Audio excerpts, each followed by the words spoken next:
back to my channel. This is Prepping by Faith, and today we're going to talk about preparing for chaos in the streets. It's a chapter in my Prepper Handbook for SHTF Disaster Preparedness. And if you saw the video yesterday on items needed for prepping for chaos in the street, you can go ahead and skip to about 2 minutes in, 2 minutes and 10 seconds in, because I kind of go over a few of those same things. So let's get started. Here's my Prepper Handbook, SHTF Disaster Preparedness, and we are going to be flipping to the Chaos in the Streets section. So I'm going to get us there really fast. It's at the front of the book. So the type of situation that we might be preparing for when I mean chaos in the streets, I mean everything has gone crazy. Everybody is freaking out. It's unsafe out there. People are, milling about maybe in your neighborhood that don't belong there. So it could be something like the supply chain has completely broken down. There's no food left in the grocery stores. So people are desperate. They're on the prowl. We're in a full SHTF scenario now, and we need to prepare our home and lock down accordingly. So the first thing that I have on here is just to board up your windows. So you're going to want to have some boards already cut, labeled, ready to go, and you want to go ahead and nail those in place or drill those in place. It may be easier to just go ahead and take a drill and just kind of screw those down nice and tight. The other thing you're going to want to do is set up some sort of night locks on your doors. Those are a bigger bolt that you can install. The reason that we haven't gone ahead and done that now is just because I think it's going to put an ugly hole in that facing around your door. So that's something that we've kind of left to do if things start deteriorating. You could already have these in place if you're not worried about that, but for us, we haven't gone ahead and done that just yet. You want to check and prep your self-defense tools. So getting all of your things like your magazines ready to roll, any extra ones loaded, just making sure you have all of those at the ready, maybe some other self-defense tools, like knives and that sort of thing. Everything just exactly where you need it and ready to go. And maybe also, having your protective gear in place as well. So like your bulletproof vest, those sorts of things at the ready. The other thing that I wanted to mention is if you have a garage door that is attached to your home, to a side entrance to your home, one of the things you can do is lock that garage door not only through the digital mechanism on the side, but you can also go over and actually manually lock that door. And the thing that my husband and I have talked about is backing our vehicles up against that door to kind of brace it, put some extra weight behind it. So in case somebody's trying to break in there, it's going to make it very difficult for them with two vehicles touching that as a reinforcement. Something that I've talked about is I have some freezers out in my garage. So the first thing I want to do is transfer all of our meat products into our upright freezer that has a lock on it, and then locking that freezer. So that way if somebody did somehow breach the garage, they wouldn't be able to make off with all of our expensive, our meat and other things that we're trying to keep that's important to our family's survival. So you might want to think about doing something like that if you have freezers in your garage.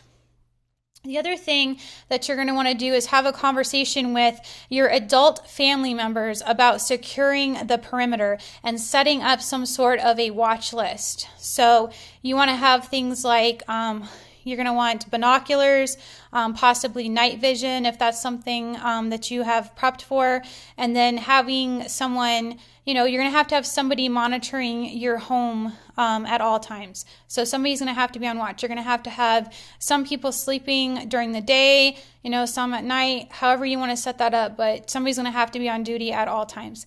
You want to have a family discussion with your children about what they're to do in an event like that. My girls know our code word. If mom yells that, they know that they're to drop everything and come to me. And then we have a designated place in our home that we feel would be the is safest for them to go in an event like that. So just have those conversations with your children. One of the other things that we've discussed in our family is just moving everybody into a central room in the house, right? So you're not all spread out all over the home with multiple areas to try to defend. The easiest thing to do would be able to bring your children into your room, and then also going ahead and keeping that door locked as well, okay? So everyone in a centralized and safe location in your home.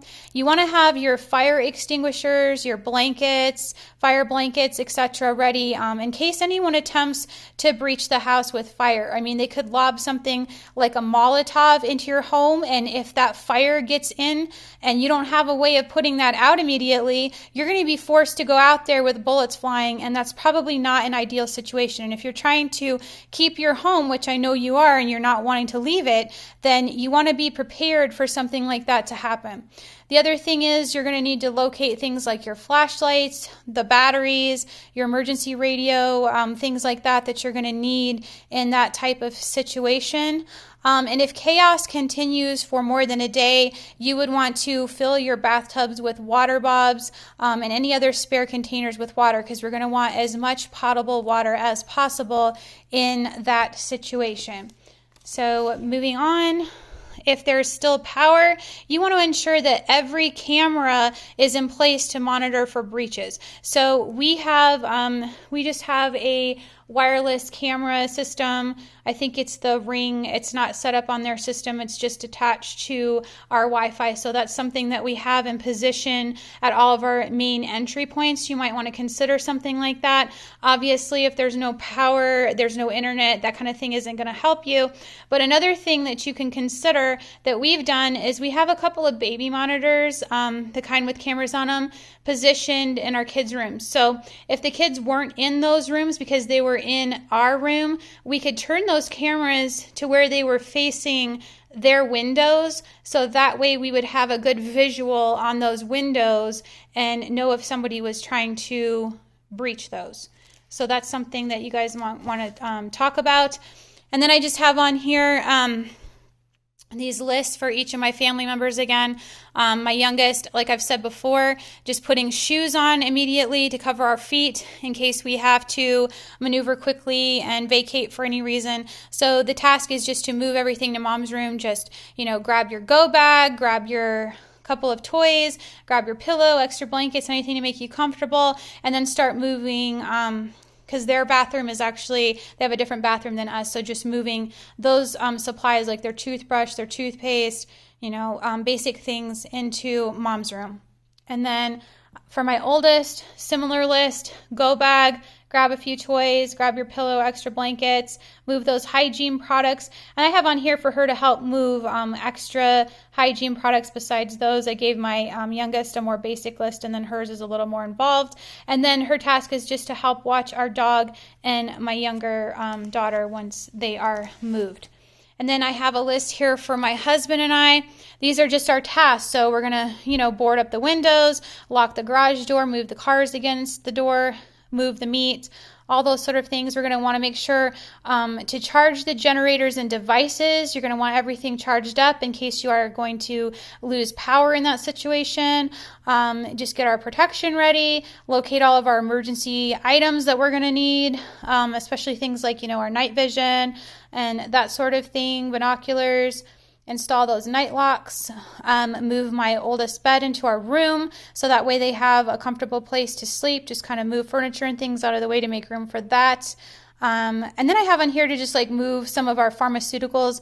Our linen closet is actually nowhere near our central area of our home. So I have a lot of our pharmaceuticals and things that we would need in there. So I would need to think about that. And if that's not an area of the home that we're going to be in, I need to make sure those items are with us and out of that area, right? So prepping the fire extinguishers and the blankets, filling the water bobs, and then just double checking my girls' preps to make sure they didn't leave anything in those spaces. And then I have on here to move baby monitors into place that I just talked about at their windows, and then grabbing our Bible. That's important. I want to have that as a reference for me and stay in communication with God. So this is just basic information to get you guys thinking about maybe ways to prioritize what you want to do in a situation where chaos has gotten so great that you need to lock down your home and start securing it in a better way. If this video has helped you guys today, please like, share, and subscribe to my channel. And remember to pray, prep, and put God first. God bless.